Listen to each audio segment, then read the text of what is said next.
చక్కగా పాడి మీ అందరినీ అలరించారు కదండి. జిఆర్ ఎడ్యుకేషన్ ప్లస్ వాళ్ళు ఇక్కడ మన హిందూ ధర్మ సాంప్రదాయాల్ని తర్వాత సంస్కృత భాషని పరిరక్షించడానికి ఎంతో కష్టపడుతున్నారు. పిల్లలు చక్కగా మంచి మంచి శ్లోకాలు పాడారు.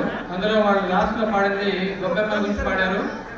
సో సంక్రాంతి అంటే మనకి గొబ్బెమ్మలు, హరిదాసులు, తర్వాత గంగిరెడ్లు, ఇలా రకరకాల ఎన్నో సంబరాలు మనకి సంక్రాంతి మనకి ఇండియాలో జరుపుకోవడం జరుగుతుంది.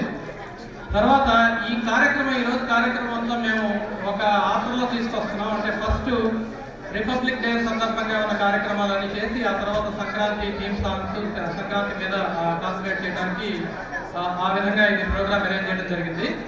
ఇప్పుడు నెక్స్ట్ వచ్చి ఒక పేట్రియాటిక్ సాంగ్, ఎందుకంటే గణతంత్ర దినోత్సవం సందర్భంగా. అయితే మనకి భక్తి గీతాలు, దేశభక్తి గీతాలు అంటే మనకి తెలిసినవి మేజర్ చంద్రకాంత్ సినిమా నుంచి పుణ్య భూమి నా దేశం నమో నమామి అని చెప్పి ఎన్టీ రామారావు పాడుతూ ఉంటే నిజంగా మనందరికీ ఒళ్ళు గదుపు పడుతూ ఉంటుంది. అయితే ఈ దేశభక్తి గీతాలు ఒక్క ఈ సినిమాలో చూడటమే కాదు, ఎంతో మంది రకరకాల దేశభక్తి గీతాలు మన తెలుగు వారు రాశారు.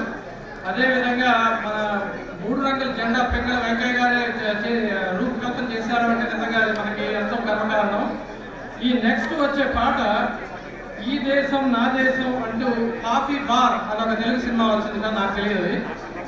ఈ సినిమా నుంచి ఒక దేశభక్తి గీతం, ఇది పిల్లలు చక్కగా చేసి చూపిస్తారు. మీరు ఉత్తేజభరితంగా ఉండే ఈ పాట విని చూసి ఆనందించండి.